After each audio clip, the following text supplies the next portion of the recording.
First video में थोड़ा 7 minute का ही हो पाया था, उसके बाद वो वीडियो पॉज हो गई थी। अब इस वाली वीडियो में हम वहीं जहाँ पर वो उससे छोटा था वहाँ से आगे से कंटिन्यू करेंगे, ठीक है। तो first of all good morning all of you, ठीक है।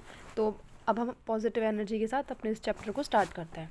इसमें है kingship and marriage, many rules and word practice. ये उससे पहले वाले चैप्टर में हमने केवल पॉलिटिकल सिनेरियो देखा था, ठीक है ना। लेकिन इसके अंदर हम उसका सोशल सिनेरियो देखेंगे, लेकिन टाइम पीरियड हमारा वही रहेगा, 600 BCE से लेकर के 600 CE के बीच में ही रहेगा। तो इसमें जो फैमिली लाइफ थी उसके बारे में हम देखते हैं। हमें पता है कि जो सारी फैमिलीज़ होती हैं वो आइडेंटिकल नहीं होती हैं, ठीक है ना। वो वेरीज़ करती हैं कि उनमें फैमिली में मेंबर्स कितने हैं, उनके आपस में रिलेशनशिप क्या है एक दूसरे के साथ में, वो कौन कौन सी एक्टिविटीज़ आपस में शेयर करते हैं, एक ही फैमिली से बिलोंग करते हैं, क्या फूड शेयर करते हैं, अदर रिसोर्सेज को आपस में शेयर करते हैं, कि किस तरीके का उनका रहन सहन है, क्या काम करते हैं, कौन कौन से रिचुअल्स आपस में टुगेदर परफॉर्म करते हैं। तो फैमिली जो होती है एक लार्ज नेटवर्क ऑफ पीपल होता है, ठीक है ना। तो अगर आपसे कोई पूछे कि व्हाट इज़ फैमिली, तो family is a large network of peoples जिसमें आप रिलेटिव्स को डिफाइन करते हो, ठीक है ना। आप उन लार्ज नेटवर्क ऑफ पीपल्स को किस नाम से डिफाइन करते हो, रिलेटिव्स के नाम से डिफाइन करते हो। और टेक्निकल टर्म लेते हैं तो हम किंग फॉक के नाम से हम उस चीज़ को डिफाइन करते हैं, ठीक है ना। रिलेटिव्स होते हैं या किंग फॉक उन्हें बोलते हैं, KINFOL के किंग फॉक, है ना। जो फैमिली टाइज होते हैं उनको हम नेचुरल बेस्ड, और जो नेचुरल्स होते हैं जैसे जो ब्लड बेस्ड होते हैं ना, खून का रिश्ता बोलते हैं, बेस्ड ऑन ब्लड्स होते हैं, उन्हें हम डिफाइन करते हैं अलग अलग वेज में। कुछ सोसाइटीज़ होती है जिसमें कजिन्स नाम लिया जाता है, ब्लड रिलेशन होने के बावजूद भी हम उनको कजिन्स बोलते हैं, हमारा उनसे ब्लड रिलेशन है फिर भी, है ना। लेकिन अदर सोसाइटीज़ में ऐसा नहीं होता। जो अर्लियर सोसाइटीज़ थी तो वहाँ पे हिस्टोरियंस जो है उन्होंने इन्फॉर्मेशन दी है कि जो एलिड फैमिलीज थी फेयरली ईजिली थी, ठीक है ना। बहुत डिफिकल्ट था ये पता कर पाना कि कोई फैमिली रिलेशनशिप है या फिर कोई ऑर्डिनरी पीपल्स हैं ये लोग आपस में। हिस्टोरियंस ने जब इन्वेस्टिगेशन करी, एनालिसिस किया, तो उन्होंने फैमिली की तरफ उनका जो एटीट्यूड था और किंगशिप की तरफ जो एटीट्यूड था वो शो किया। उन्होंने बताया है कि इसमें इंपॉर्टेंट ये था क्योंकि ये जो लोग थे, जो लोगों की थिंकिंग थी वो इसी चीज़ पे डिपेंड करती थी कि वो कौन से किंगशिप पर डिपेंड करें, कौन से किंगशिप से बिलोंग कर रहे हैं, ठीक है। कुछ आइडियाज़ थे जिन्होंने उनके एक्शन को शेप दी, है ना। उनके एटीट्यूड्स में उनका जो एटीट्यूड होता है वही हमारे एक्शन डिसाइड करते हैं, हमारा एटीट्यूड ही हमारे एक्शंस को डिसाइड करता है। क्या हम आइडेंटिफाई कर सकते हैं उन किंगशिप रिलेशनशिप को जो महाभारत के टाइम पर थे।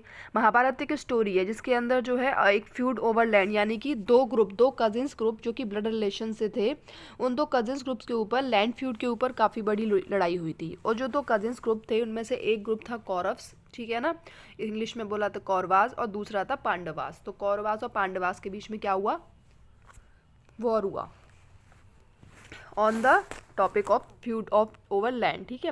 वो एक ही रूलिंग फैमिली से बिलोंग करते थे, जो कुरूस थे, ठीक है ना। वो जो कुरु जो था वो उनका जो आप ये पूरा का पूरा कुरु जो जनपद था वो इन लोगों का लैंड था, जो उनके कंट्रोल में था, जो उनके फादर के कंट्रोल में था। बाद में ये लोग दोनों अलग अलग ब्रांचेस में आए जिन्होंने अपने आप को कुछ को कौरव्स और कुछ को पांडवास नाम दिया। तो ये कुरु जनपद से बिलोंग करते थे। अल्टीमेटली आपने देखा कि जो बैटल हुई थी इसमें पांडवास जो थे उनकी जीत हुई थी, ठीक है ना। उसके बाद जो सक्सेशन था वो प्रोक्लेम किया गया, ठीक है। और ये कंपोजिशन जो एपिक का इसमें मोस्टली जो है स्टोरीज पूरी वॉर से रिलेटेड ही दे रखी है। महाभारत की सेंट्रल स्टोरी ही इसी बेस पर है कि किस तरीके से जो वैल्यूबल है, जो लैंड है वो किसको जाएगा, ठीक है ना, एज पर रूल्स। अगर पैटर्लिनी की बात करें, जो सन्स जो होते हैं ना वो रिसोर्स के ऊपर क्लेम करते हैं, यानी कि जो सन जो रिसोर्स के ऊपर अपने फादर के रिसोर्स के ऊपर क्लेम करते हैं, ये कौन सी थ्योरी के अंदर से करते हैं, ये एक वर्ड है पैटर्लिनी। इसका मतलब ही यही होता है कि जो सन्स है वो अपने फादर के रिसोर्स के ऊपर क्लेम करते हैं, पैटर्लिनी का मतलब, ठीक है ना। ये किंग के केसेस में भी होता है, जब राजा बनता है तो वो अपनी बात सक्सेशन के रूप में अपने बेटे को गद्दी पर बैठा करके जाता है, वही ही पैटर्लिनी को ही फॉलो कर रहा है, ठीक है। तो जो ज़्यादातर रूलिंग डायनेस्टी थी 6th century BCE के बाद में वो क्लेम करती थी इस सिस्टम को कि अगर कोई मतलब कि फादर की डेथ हो गई है, जो किंग थे, अगर किंग ना भी थे तो उनके बाद जो उनकी प्रॉपर्टी होगी उस पर क्लेम कौन करेगा, उनका सन क्लेम करेगा, ठीक है ना। और अगर उनका कोई सन नहीं है, ठीक है, ऐसी सिचुएशन में क्या करता है, उनका जो भाई होता है वो उनको सक्सीड करता है, ठीक है ना। अगर कोई व्यक्ति है उसका सन नहीं है और उसकी डेथ हो जाती है तो उसकी जितनी भी प्रॉपर्टी रिसोर्सेज होंगे उस पर क्लेम करने वाले व्यक्ति कौन होगा, उसका कज़न भाई होगा या उसका रियल भाई होगा, ठीक है। तो ये एक्सेप्शनल सर्कमस्टांसेस में ऐसा होता है कि जो उसका कज़न, उसका जो ब्रदर है वो क्या करेगा, उसे सक्सीड करेगा। एक वुमेन है जिनका नाम है प्रभावती गुप्ता, अभी उसके बारे में हमने से पहले बताया भी था कि चंद्रगुप्त सेकंड की वुमेन थी प्रभावती गुप्ता, जिनकी शादी वाकाटक के साथ हुई थी।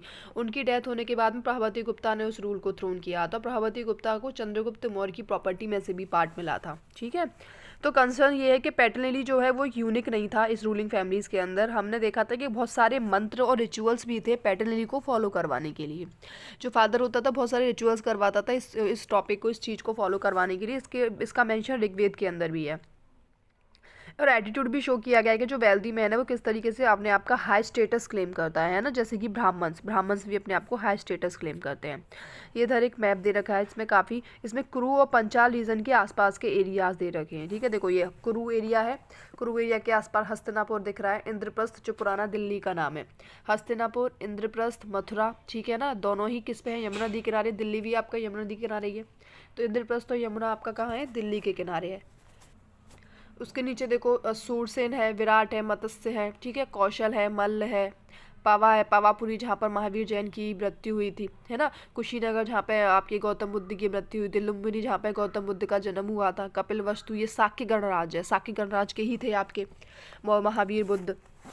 ठीक है, और ये पावापुरी, कुशीनगर, वैशाली, पाटलिपुत्र, सारनाथ, वाराणसी, कौसाम्बी आपका यमुना नदी के किनारे है, सारनाथ वाराणसी आपका गंगा नदी किनारे है। ठीक है ना, उसके बाद पाटलिपुत्र आपका गंगा नदी के किनारे है। इधर देखो अयोध्या आपका घाघरा नदी के किनारे है।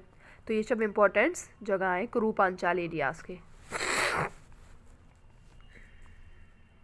यहाँ पे कुछ एग्जैक्ट मंत्र दे रखे हैं ऋग्वेदा में कि जो कि प्रॉपर्टीज़ को बेटे को असाइन करते हैं, तो उस समय जो प्रीस्ट होते हैं या फिर जो मैरिज रिचुअल्स होते हैं उस समय जो मंत्र वगैरह पढ़ते हैं उन सब के बारे में इसमें दे रखा है। ये ना, ये रिचुअल्स वगैरह करवाते थे जिससे कि जो व्यक्ति है वो अपनी पोजीशन प्राप्त कर पाए सेफली, है ना। मैरिज एनिवर्सरीज होती है उनमें ये लोग अपने जो चैंट्स वगैरह है उनको, मंत्र वगैरह है उनको चैंट्स करते हैं। तो इंडिया जो था एक पर्सनल डीटी था, एक गॉड ऑफ वैल्यूर का, वारफेयर का, रेन का। ठीक है ना, तो यहाँ पे फादर और हस्बैंड्स को इसी रिस्पेक्ट में देखा गया है। यहाँ पे एक एग्जेप्ट और है आदि पर्वन का। आदि पर्वन जो है लिटरली फर्स्ट सेक्शन में है महाभारत के। ठीक है ना, महाभारत के जिसमें कौरव और पांडवास के बारे में दे रखा है, वहीं आदि पर्वन के बारे में दे रखा है। जो कौरव थे ना वो धृतराष्ट्र के बेटे थे। ठीक है ना, धृतराष्ट्र उनके फादर का नाम था। तो जो कौरव थे वो सन थे किसके, धृतराष्ट्र के। ठीक है, किसके थे, धृतराष्ट्र के बेटे थे। और जो पांडव्स थे ना वो उनके कजिन्स थे। जो धृतराष्ट्र थे वो ब्लाइंड थे, यानी वो देख नहीं सकते थे। उनका जो छोटा भाई था वो था पांडु।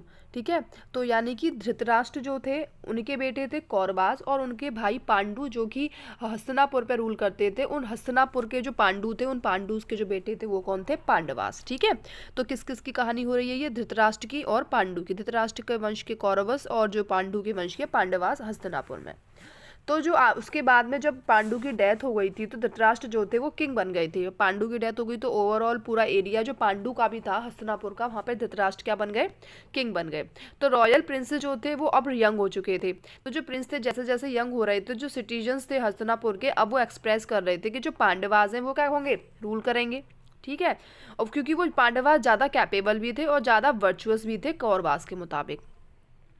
तो इस समय क्या होता है, जो दुर्योधन था जो सबसे बड़ा बेटा था कौरवास का, वो इस बात से जेलस करता है कि जो पांडवास हैं वो सक्सेशन करेंगे उस जगह को, है ना। तो वो अपने फादर से अप्रोच करता है और कहता है कि you did not receive the throne, कि तुमने ये थ्रोन क्यों रिसीव नहीं किया और तुमने क्यों हार मान ली। ठीक है ना, तुम्हारे अंदर तुम्हारे डिफेक्ट की वजह से ही आज पांडवास जो है ये पांडु के पैट्रोनी में रिसीव कर रहे हैं, उनके बेटे जो है कर रहे हैं, हम नहीं कर पा रहे हैं।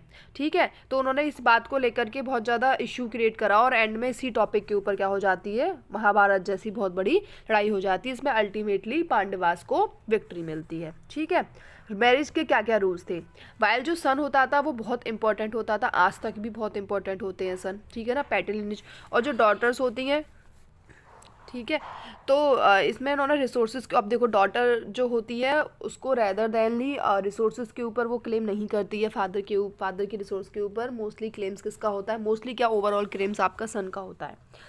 ठीक है ना, जो भी रिसोर्सेज होते हैं फादर के, तो क्योंकि जो मतलब डॉटर होती है उसकी शादी किसी अदर फैमिली में हो जाती है तो वहाँ पर वो अपना कंसीडर करती है, अपने जो क्लेम है वो वहाँ कंसीडर करती है। इस सिस्टम को एक्सोगैमी कहते हैं। एक्सोगैमी का मतलब क्या होता है, जब कोई लड़की शादी करती किसी और किंगशिप के अंदर तो उसे एक्सोगैमी कहा जाता है। ठीक है ना, इसका मतलब जो यंग गर्ल या वुमेन है वो किसी और फैमिली को बिलोंग कर रही है, वो अपना हाई स्टेटस कहीं और जाके क्लेम कर रही है, वहाँ पर जहाँ पर उसका जन्म हुआ है वहाँ पर वो क्लेम नहीं कर रही है। उसकी जहाँ शादी हुई है वहीं पर उसको माना जाता है, वही उसका राइट टाइम है, वही उसका राइट पर्सन है, वहीं पर अगर वो क्लेम करती है इसको एक्सोगैमी के अंदर रखा जाता है। इस समय एक रिचुअल होता है, बहुत बड़ा रिचुअल, जिसको बोला जाता है कन्यादान, जिसका मतलब होता है gift of a daughter in marriage, ठीक है ना, यानी कि शादी में बेटी का दान करना, है ना, बेटी का दान करना, कन्यादान। ये बहुत इंपॉर्टेंट रिलीजियस ड्यूटी मानी जाती है फादर की कि वो अपनी बेटी का क्या करेगा, कन्यादान करेगा, ठीक है ना। तो जिससे नए टाउन्स इमर्ज होकर के आए आपस में सोशल लाइफ में, तो बहुत कॉम्प्लेक्स थे। जो लोग बाय और सेल करते थे प्रोडक्ट्स को, तो उसके बाद ये क्वेश्चन निकल के आया है कि जो प्रैक्टिस होती हैं, जो वो चैलेंजेस फेस करते थे ब्राह्मण्स, वो क्या होता था कि जो सोशल बिहेवियर उसको ना डिटेल्स में मतलब क्लोज आउट करना पड़ता था। इसका मतलब क्या था, जो ब्राह्मण्स फॉलो कर रहे थे पर्टिकुलरली सोसाइटी के अंदर, जनरली ब्राह्मण्स के द्वारा बनाए हुए रिचुअल्स, ये सब चीज़ें वही डिस्क्राइब करते थे, वही बताते थे वेदास में क्या लिखा है, उपनिषद में क्या लिखा है, हमारे क्या धर्म है, उन सब के बारे तो वही डिस्क्राइब करते थे। तो 500 BCE के से ही क्या हो रहा था कि जो संस्कृत के टेस्ट थे, जिनका नाम था धर्म, मैंने बताया भी था पहले कि जो धर्म सूत्र और धर्मशास्त्र नाम की किताब है, इसमें हमारा सब कुछ लिखा हुआ है। राजा का क्या ड्यूटी है, राजा को प्रजा के साथ कैसे रहना है, हमारा क्या धर्म है, धर्म किस तरीके से इंटरफेयर करेगा, धर्म की कौन कौन सी बातें राजा को माननी है, everything is composed in the book that is धर्म सूत्र एंड धर्मशास्त्र, ठीक है ना। और ये दोनों ही किताबें संस्कृत भाषा के अंदर लिखी हुई थी, एक का नाम था धर्मसूत्र और एक का नाम था धर्मशास्त्र। इसमें इंपॉर्टेंट वर्क था, इसमें मनुस्मृति की भी लिखी हुई थी जो 200 BCE से 200 CE है, ठीक है ना। ऐसा ही एक इंपॉर्टेंट काम किसके अंदर हो रखा है, मनुस्मृति के अंदर होगा, लेकिन ये पॉलिटिकल वे में बहुत ज़्यादा है। तो मनुस्मृति कब कंपाइल की गई थी, 200 BCE से 200 CE के बीच में। ब्राह्मण जो थे वो ऑथर थे, उन्होंने क्लेम करते थे कि उनका जो बोला हुआ बात है, जो point of view universal validity रखता है, हर व्यक्ति को उसको ऑबे करना है, ठीक है ना। जो भी सोशल रिलेशंस हैं वो बहुत ज़्यादा कॉम्प्लिकेटेड थे, जो रीजनल डाइवर्सिटी थी सबको बहुत ज़्यादा डिफिकल्ट थी कम्युनिकेशन के मतलब से, कोई इतना ज़्यादा परसिवेंस मीन्स नहीं था। धर्मसूत्र और शास्त्र जो थे वो रिकॉग्नाइज करते थे शादी की 8 फॉर्म्स को। एक तरीके से ये समझ लो कि जो हमारी पूरी सोसाइटी है, जिसमें पॉलिटिकल, कल्चरल, सोशल, जितनी भी इकोनॉमिकल जितनी भी चीज़ें हैं, सबके बारे में मेंशन है हमारी इस किताब धर्मसूत्र धर्मशास्त्र के अंदर, ठीक है ना। और मोस्टली इसी किताब के इसी किताब के अकॉर्डिंग ही जो है इस टाइम का पूरा सिस्टम चलता था, ठीक है ना। क्योंकि मनुस्मृति तो 200 BCE से 200 CE के बीच में कंपाइल की गई, और महाभारत मैंने आपको बताया था कब कंपाइल किया गया था, 500 BCE के अप्रॉक्स में महाभारत कंपाइल किया गया था, ठीक है। तो इसमें शादी के 8 फॉर्म्स बताए गए कि 8 तरीके से शादी हो सकती है। पहले जो 4 है उनको तो गुड बोला जाता है, और बाकी के जो 4 है उन्हें कंडेम किया जाता है ना। यानी पहले के जो 4 है उनको तो बहुत ज़्यादा प्रैक्टिस किया जाता है, एक्सेप्ट किया जाता है, और बाकी के जो 4 है उनको रिजेक्ट किया जाता है ब्राह्मणिकल्स नॉर्म्स के अकॉर्डिंग। तो टोटल 8 फॉर्म्स ऑफ मैरिज हैं धर्म सूत्र के अंदर, जिसमें से 4 are goods and 4 are condemns, ठीक है। उसके बाद में गोत्र ऑफ वुमेन, जो ब्राह्मणिकल प्रैक्टिस है जो 1000 BCE के बाद चल रही थी, उसमें क्लासीफाई किया गया था लोगों को, स्पेशली ब्राह्मण्स को, गोत्र के टर्म्स में, ठीक है ना। तो जो गोत्र होता है उसका जो नाम होता है वो वैदिक सीड के बाद लिया जाता है। ये बिलोंग करता है, अगर कोई भी व्यक्ति सेम गोत्र का है तो उसे उसका डिसेंडेंट माना जाता है, यानी वो आपस में भाईचारे का रिश्ता रखते हैं। अगर कोई व्यक्ति एक ही गोत्र का है तो वो आपस में कौन सा रिश्ता रखता है, भाईचारे का रिश्ता रखता है, ठीक है ना। तो गोत्र के बारे में पर्टिकुलरली इंपॉर्टेंट बताया, जो वुमेन होती है उसे एक्सपेक्ट किया जाता है कि उनके जो फादर का गोत्र है, ठीक है ना, तो were expect to give up their father gotra and adopt that of their husband on marriage and member of the, हाँ, जब लड़की की शादी हो जाती है तो उसे एक्सपेक्ट किया जाता है कि अब वो अपने पिताजी के गोत्र को रिजेक्ट करके या पिताजी के गोत्र को अबेंडन करके वो अपने हस्बैंड के गोत्र को क्या कर लेगी, अपना लेगी शादी के बाद में। यानी शादी के बाद में जो उसका गोत्र होता है वो बदल जाता है, अब तक जिस गोत्र में थी वो पिताजी के साथ में, वो गोत्र उसका शादी के बाद में उसके हस्बैंड का गोत्र जो होता है वो उसको मिल जाता है।